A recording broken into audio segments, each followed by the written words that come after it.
Welcome to Saddle Up Live, a transformative podcast tailored for women aged 40 and beyond, where courage, God's grace, and a touch of sass are the driving forces behind conquering life's challenges.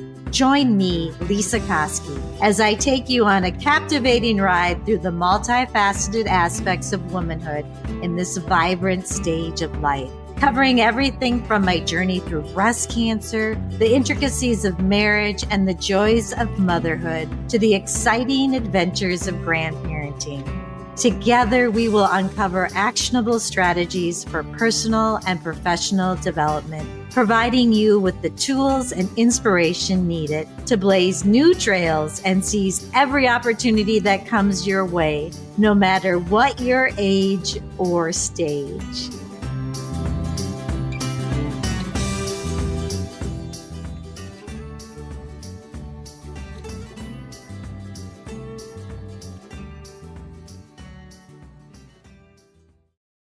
Welcome, listeners. I have a treat for everyone today.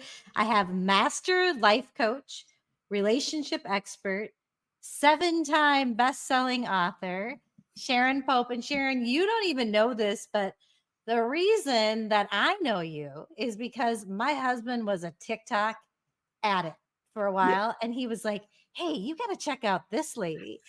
And then listeners, you are going to learn so much. And if you want to, if you don't already follow Sharon, find her. You're on Instagram, you're on TikTok, you have a podcast, you're all over the place. You're helping people make the decision to divorce, help their children through the process. And that's kind of what we're going to talk about today. First, of course, we're going to, get your authentic story. And then we're going to get into a little bit about how do you know if it's time to stay or go? And we're going to talk about the kids. So that's basically, and I'm so excited to get to know you better. I know I'm going to learn so much and just become better at what I do. So Sharon, you are a big deal. And thank you. You are. And I appreciate you taking the time to be here. Honest to God. So, welcome. I love it when men find my work.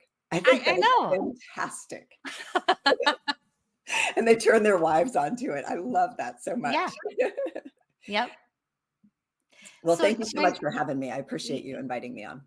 Of course. And can you just share what led you down the path to help people with divorce or relationships? Yeah. So 14 years ago, I was in my first marriage. And that already tells you how that ended. Yeah. But I had been married to just a good, kind human being for 12 years when it was all said and done. And when I was in the stay or go decision, I didn't know that there was help available. Maybe there was. I wasn't aware of it. So not surprisingly, I did a lot of things, I don't say wrong, but where now I look back, now having all these tools, I look back and go, wow, I could have done a lot of things better. So when I got into coaching, my coach at the time very wisely said to me, what do you want to talk about all day? Because everyone said you should go into executive coaching and all this, because that was like my background. I was in marketing for 20 years before I ever got into coaching. And I said, all I want to talk about is love and relationships and relationships gone wrong. And that's what I could talk about all day. And she's like, excellent. That's where we're going. And so we went there. But honestly, like, I don't sit here from a perspective of being on a pedestal of like, you should do it like I did it. You should be like, I actually am like, you know what? Don't make the same mistakes that I did because I didn't have any tools. Do better, learn from my mistakes so that you can do better. And fortunately for my husband and I, the stakes were pretty small because we didn't have children together. We'd been together 12 years and we both had good careers. So we could sort of like divide things really peacefully and just move forward. We used a mediator. And you did. Wonderful. Yeah, it was smooth and it was peaceful. And we're both remarried and happy and we've moved on. And it's a lovely thing. It doesn't have to be a horrible thing. I thank you for saying that, because that is when I want to get on my soapbox and let everyone know that. And I love that you are taking something that you went through and sharing it with the Mhm, world and helping them learn from what maybe not mistakes, but things that you learned along the way. mhm. And, I love that your first marriage ended peacefully because I always tell people how you end one thing is how you begin another. And so it sounds like both you and your ex spouse are in happy marriages. And I think part of that is probably because you handled the divorce so well. Well, like I said, there's a lot of things that I would do differently. Knowing what I know today, I would do a lot of things differently. Um, I was fortunate that he was also just, a kind-hearted person that just didn't want I didn't wanna hate him. You don't have to. Right. The thing is, like, there's this idea that if we love each other, we have to stay together, and if we don't stay together, we have to hate each other. And those Yes. are 2 very separate things. You can actually love someone and still choose to not be in your most intimate relationship Yes. with them. And you In can fact, choose it's to not be in a relationship with them and not hate them. You can wish yes. them well. Like, I love that he met someone that thinks he is the cat's meow. I love that for him. He deserves to Aw. be loved like that, like we all do. That's yeah, that's remarkable. And I mean, you didn't have kids, but it would be especially helpful for children to see their parents be able to behave that way. Well, I mean, come on. If you have children, you are going to be in one another's lives forever. Mhm. So why do you wanna be in each other's lives when you hate each other? You don't. And Right. then, by the way, you just put your kids in the middle of it. So I love how our industry is helping people do this differently. Yeah. Um, because it's so needed. Like, if you Yeah. just leave people to their own devices with their ego and their fears and the scarcity mentality and not knowing what to do and just all their hurt and pain, and they're just gonna act from that place. But when Mhm. you can start equipping them with how to do it really well, boy, does that benefit your whole family. And that change, I think, this is why I love to talk about kids, that changes generations. Because Yes. think about how your kids will think about marriage if their parents hate each other, and then what their relationships will be like and what they will teach your grandkids someday. Like, Yes. this is generational stuff. Like, how you Yep. do this really matters. Yep. I love that you brought that up. And in fact, that was one of the questions I had written down to ask you at the very end was about that ripple effect, but you just answered it. Mhm, So now I kind of want to go back to sometimes there are listeners listening in who are in that really difficult spot where they don't know mhm, if they should stay or mhm, go. And they can mhm. get your book, which will Yep, be in the show notes. yep. But can you give us some little, without giving away the whole book, give us some tools or things that they can think through? Mhm. Yeah, I would say the biggest way to think about this, and it's sort of a methodology approach that I use, which is the one way to know. Well, today you know that the relationship isn't working for you in some capacity. Hmm. Some, it's a really extreme capacity, it's not working for me, and some are mildly irritated on the rumble strip, like, um, time to pay attention kind of thing. Yep. But if you go into it, the one way to know is that if you get equipped with real tools and then you genuinely try. So Yep. a lot of times people will say, "Well, Sharon, I've been trying for years. I've been trying to make my marriage feel better." Because of course, when your marriage doesn't feel good, you want it to feel good. So you try. But what we try is based on what we have in our toolkits. And if you Yes. think about it, we come into marriage with precious little in that toolkit outside of what we experienced by watching our parents growing up. And they Right. didn't have any tools or training either.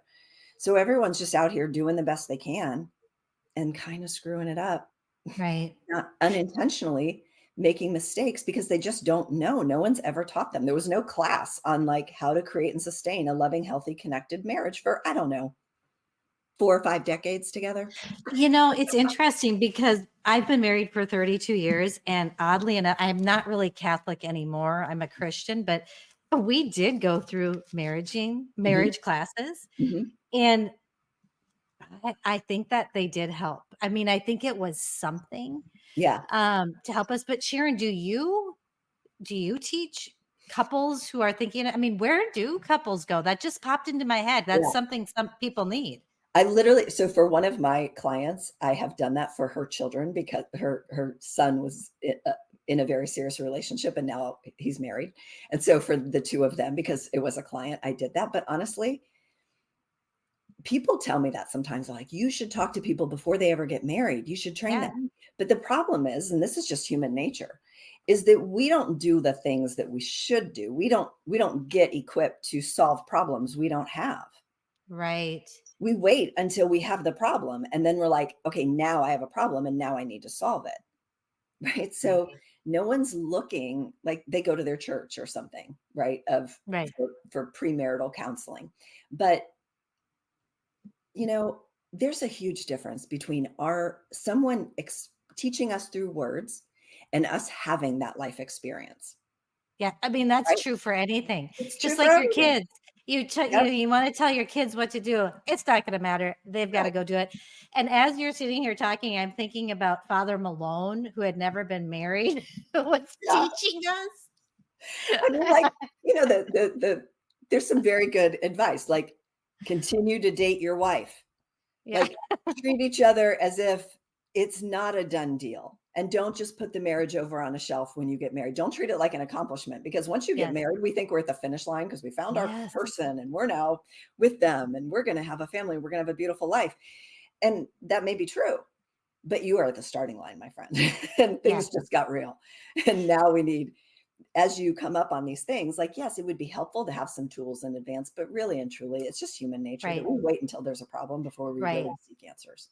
right, and I have to drop this one little tool in that they gave us, we heard this, Mhm. that couples that prayed together, whatever that looks like for you, Yeah. only had a 2% divorce rate. I don't Mm. know what the study was behind that, Mhm. but I do think that helps because that's just kind of being a united front, Well, probably. it's being a team. Yeah. It's showing genuine care for your partner. Mhm. When you're praying for your partner, like, that shows, like, real love and genuine care, and honestly, anything that you are doing that is consistent and it's investing into the Mhm. relationship is only going to help you. But many of us, once we get married, we pour all of our time, attention, love, and energy into what's next, and that might be building a business or a career. Yeah. It might be starting a family and creating a home, but and then that's where our love and attention goes because the marriage isn't a problem.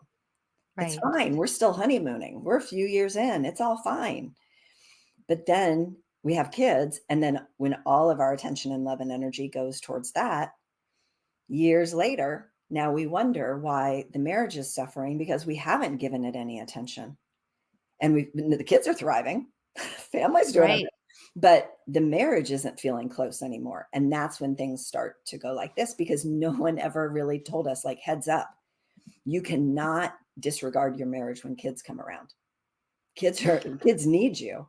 They need Yeah. to be prioritized, but you cannot leave scraps and crumbs for your marriage and expect that because that's the foundation of your family that you're building Exactly. everything on top of. And so when you let the foundation just go to hell, Yep. like, yeah, that of course we're struggling. Of course Yep. we are. And I think I'm going to be really blatantly honest. I don't think I did a good job of nurturing the marriage. I Mhm. was really into the kids and You're in just, survival mode for crying out loud. yes. Yes. But I do wanna talk to you about something, and, my marriage, it's been a long one, it's a good one, but it isn't perfect, and I've had my moments, right, where I've thought, I don't know if this is right, I don't know if I can," where you're starting to question things, and I remember banging my head against the wall, trying to get my husband to do something to make the marriage, like read a book about how to do this so that Mhm, we get along better. And I was mhm. trying to get him to do stuff and he was like not doing it. And Yeah. it was driving me insane. And you hear of, like, you talk about that investment. Mhm. I think I could have been led away because I didn't think he was investing. But then Sharon, what kind of saved, not that we were, I'm not going to say it saved our marriage, but what Yeah. made it a lot better was finally, like, COVID hit and I went, whoa, I need to work on my head. Mhm, And I got a coach and mhm. I started working on myself. Yeah. And this is what I keep telling my clients, just take a little bit of time, put in one last ditch effort and Mhm. work on yourself, because as soon as, and I'm not saying it happened right away, it's been over a 2-year process, but as I began to love myself, Mhm. as I began to put boundaries up, Mhm. the resentment went away, and he was very responsive. Yes. He was, and I was, so sometimes I tell my clients, even just putting the work into yourself can save your marriage, even Not if they seem like they're not going to be a part of it. not even, I would say that's the linchpin to it. Because if you think about it, one of the reasons why we struggle in our relationships is because there is this underlying feeling that if my partner would be different, I would feel better. Yep. Because if they would just change this, if they would start doing something that they're not doing, or if they would stop doing something that they are doing, then I would feel better about this. So they just need to change. And we've all read this enough that we know intellectually, like you can't actually change another human being. Right. They can change, but you wanting them to change is not enough of a motivator because guess what? Like everyone on the planet wants you to be someone who they need you to be so they can Yes. feel better. And so it never ever works. But in every situation, someone's got to lead. And for better or for worse, I think it's actually better. Like women take the lead Hmm. on their relationships because when it comes to the hierarchy of what creates women's happiness, the quality and health of our relationships is at the top of that hierarchy. Hmm.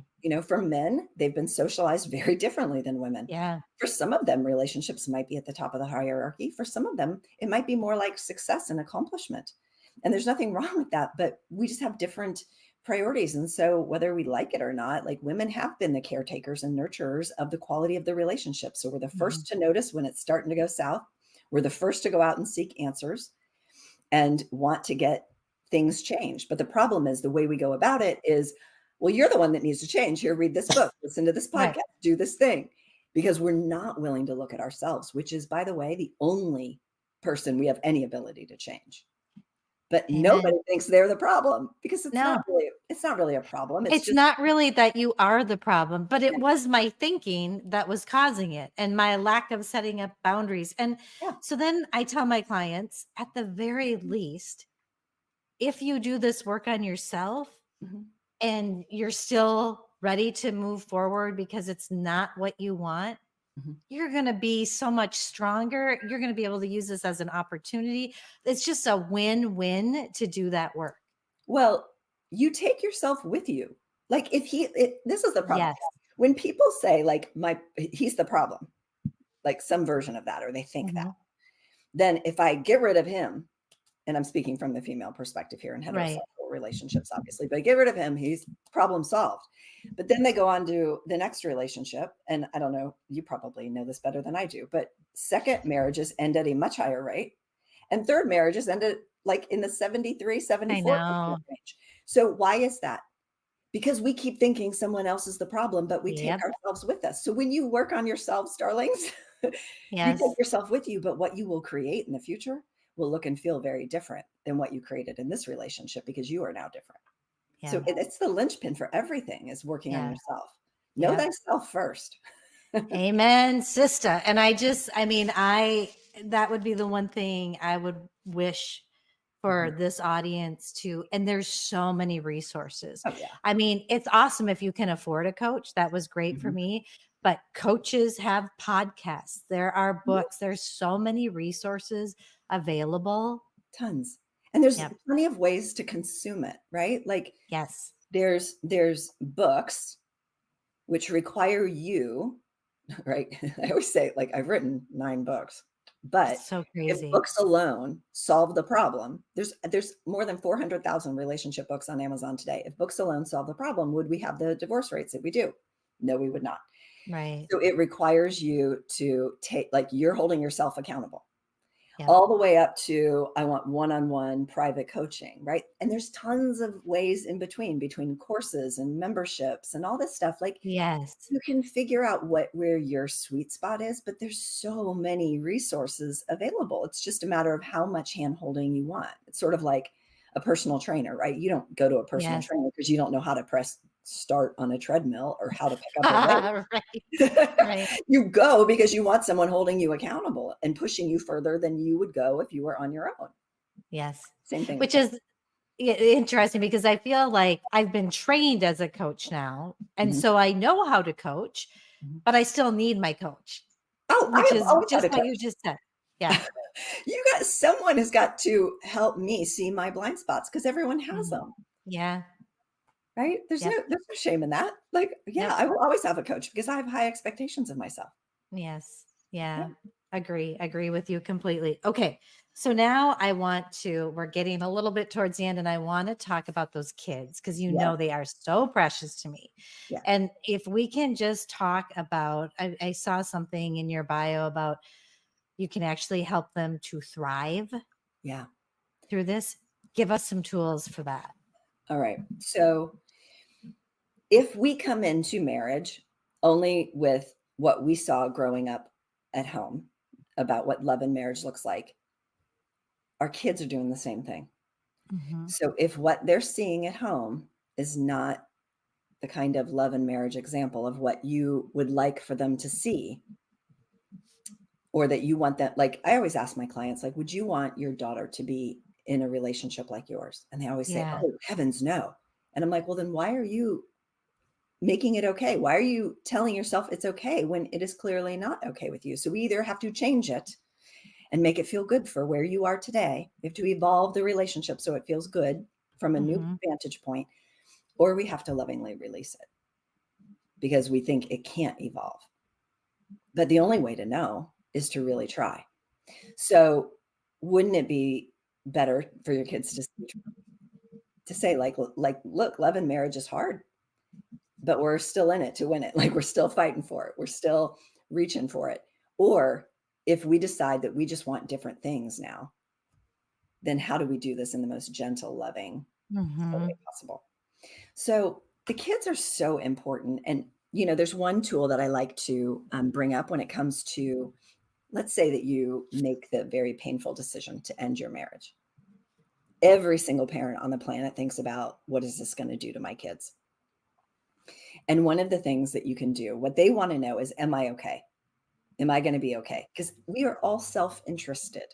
Our children Mhm. show us this every day. I would Yes. say, learn from puppies and babies. They're very self-interested. Yeah. And so what they want to know is, am I okay? And so it really helps for you to lay out, here's all the things that are going to change about your experience. Like this can be like who's picking you up from school or where you're spending the night, week on, week off, whatever it is. Make that list, but then also make a list. And it should be 3 times as long of all the things that are not going to change about their experience. So good. You're still going to have the same like breakfast every day. You're still going to go to the same school. You're still going to have the same friends. You're still going to be on the same baseball team. Like think of every single thing you possibly can that is not going to change about their experience because they're going to go into fear of the unknown. This is new to them. So when you start to put like, this is what you can expect around the conversation, now it calms the fear. But I'll tell you what, I have clients where their kids are thriving after divorce in a way that they weren't when they were still in their marriage. So I'll give you an example. One of my clients, her kids were maybe, I'm gonna say like 11 and 14, so like young teenager kind of Mhm. thing. And her daughter, who was the 11-year-old, would go to her dad's house, and she had become a vegan. And she would go to her dad's house, and he would never have anything for her to eat. And she went to her mom, and she's like, "Mom, can you tell dad to get stuff for me to eat? Because he won't like have stuff around the house." And she, in her infinite wisdom, said, "You know what, darling, I could do that. But what would be even better is for you to be able to express that to your dad because I know that he wants you to feel comfortable Mhm. coming to his house." So she invited her to not like, I'm going to step in the middle of this and say, be the savior. and make this better, she learned how to set a boundary for herself of, Dad, here's what I need. Yes. And oh my God, I wish I would have learned how to set boundaries for myself at 11. I was like 45 before I learned how to do that. Well, and there's yeah, I was older than that. I was a Right. grandma. You know? What a gift that at 11 she's learning how to set boundaries and that you're allowed to, even with your parents. You're allowed Yeah. to say, this is what I need, and this is what works for me, and this is what doesn't work for me. You're allowed. And Sharon, what I like is that you just gave a story that can be so reassuring to parents because actually, if you didn't go through the divorce, you may not ever really develop that tool. So that's Yeah. where it's a gift. Yeah. And I love that. And I knew I would love talking to you because that little trick you gave me, I hadn't heard before Mhm. about writing it all down, writing Yeah. all the things that are going to change and all the things that are not. And I cannot help but put a little plug in here for I have this parenting plan course. It's really reasonable on my website. You can use it in your divorce paperwork in any state, but Oh, it allows you to go through together and plan your kids' future. I mean, it goes through the schedule, but it goes through more like introducing a significant other, so mhm. many things that you may not think about, but it's just all part of the planning together. Oh my gosh, it's so important. I have a good friend who she went through a divorce and she had little ones at the time. And she said this to me, and I share it with my clients, where she said, you will be challenged 1,000 different times around this idea of, oh, I love my kids. I would walk in front of a bus for my kids. There is nothing I wouldn't do for my kids. Will you be kind when you don't feel like your Yes. partner is being kind for your kids? Will you love their partner and be open and accepting of their new partner when they show up to Christmas dinner?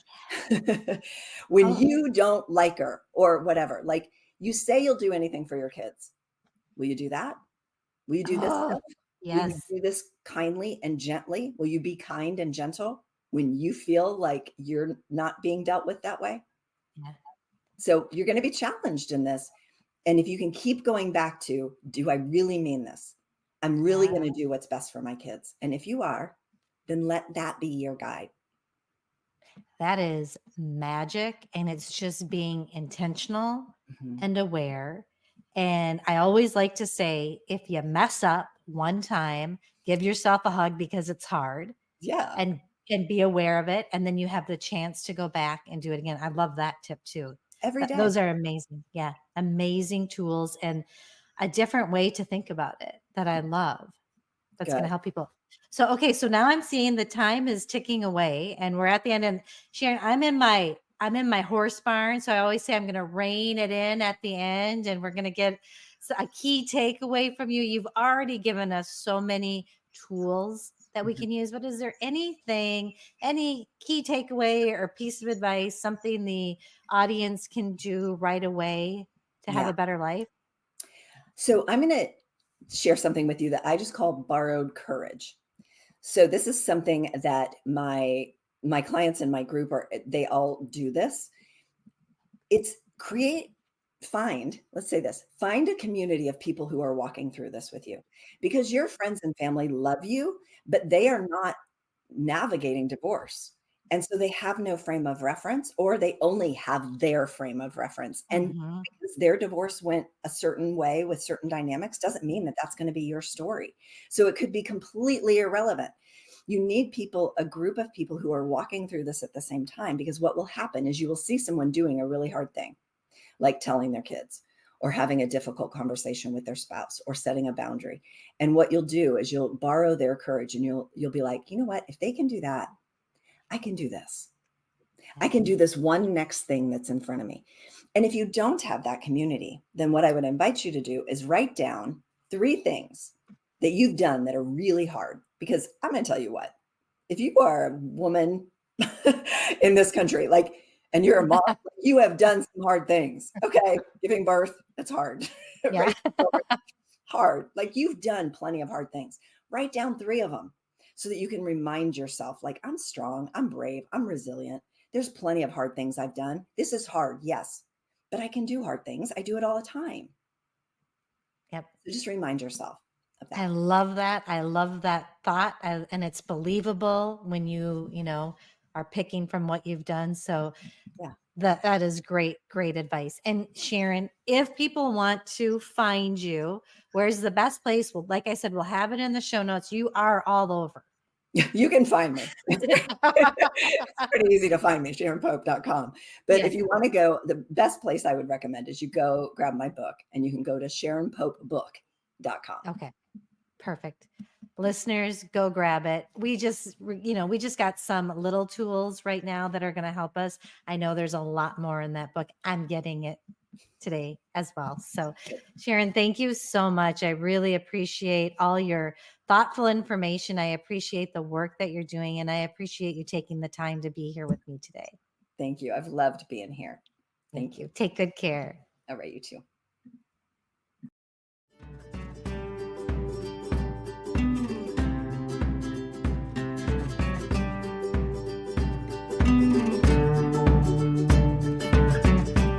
Thank you for tuning in to another empowering episode of Saddle Up Live.